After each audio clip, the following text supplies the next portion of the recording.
Face à la propagation du nouveau coronavirus, les pays construisent ou aménagent en urgence des hôpitaux supplémentaires. À Madrid, en Espagne, les pavillons de la foire commerciale ont été reconvertis en hôpital de campagne. 1300 lits ont été installés au cours du week-end. À terme, il devrait en compter 5500, ce qui en ferait le plus grand d'Europe. En Russie, la construction de cet hôpital de 500 lits se poursuit près de Moscou. Le chantier fonctionne 24 heures sur 24. Nous préparons un hébergement pour les 2000 constructeurs. Il sera entièrement équipé pour qu'ils puissent se détendre après une dure journée de travail et continuer à travailler sur le chantier. Nous espérons tous que nous n'aurons pas à utiliser l'hôpital dans sa totalité, mais si nécessaire, il sera prêt.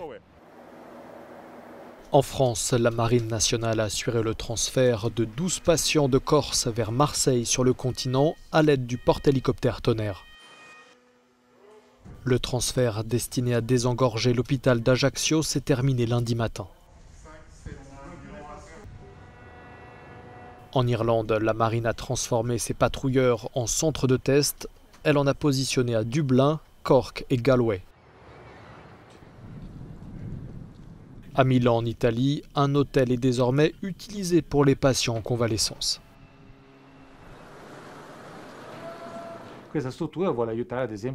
Cette structure est destinée à aider par exemple ceux qui sortent de l'hôpital et qui vont bien, mais qui risquent encore de contaminer d'autres personnes, ou ceux qui veulent se tenir éloignés de leur famille pour éviter la contagion.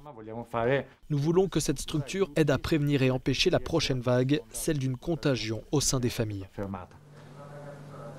Loin de cet hôtel, dans les hôpitaux déjà existants, les services de réanimation, notamment français, se préparent à devoir opérer un tri des patients en cas de saturation de leurs services liés à la vague épidémique.